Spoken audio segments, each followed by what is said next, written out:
رسول پاک صلی اللہ تعالی علیہ وسلم نے فرمایا جنت میں ایک ایسا محل ہے جس کے اندر کھڑے ہو کے دیکھیں تو باہر سے سارا کچھ نظر آتا ہے، اور محل کے باہر کھڑے ہو کے دیکھیں تو اندر کا سارا حسن دکھائی دیتا ہے۔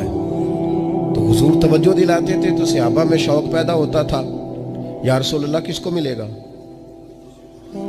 ویسے ہی دنیا میں بھی بندہ کو اچھا گھر دیکھتا ہے تو کہتا ہے یار کتنا اچھا نقشہ ہے، کس خوبصورتی سے بنایا ہے، اور جب حضور ذکر کریں اور جنت کے محل کا ذکر کریں شوق صحابہ کا توانا ہوتا تھا۔ عرض کی یا رسول اللہ صلی اللہ علیہ وسلم کس کو ملے گا؟ تو نبی پاک نے 4 باتیں بیان کی۔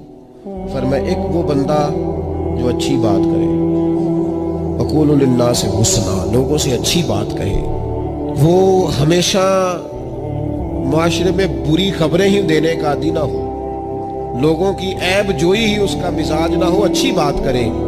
اور دوسرا رسول پاک نے فرمایا کھانا کھلائے، اہل ایمان کی دعوتیں کرے، اور تیسرا فرمایا کثرت سے روزہ رکھے، اور چوتھا فرمایا جب لوگ نیند کے مزے لے رہے ہو نا تو یہ اٹھ کر اپنے رب کی عبادت کرے۔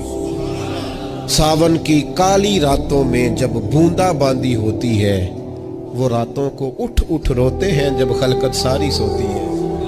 اور کسی نے کہا تھا رات پوے تے بے دردانو نیند پیاری آوے، رات پوے تے بے دردانو نیند پیاری آوے، تے درد مندانو یاد سجن دی ستیاں وی آن جگاوے۔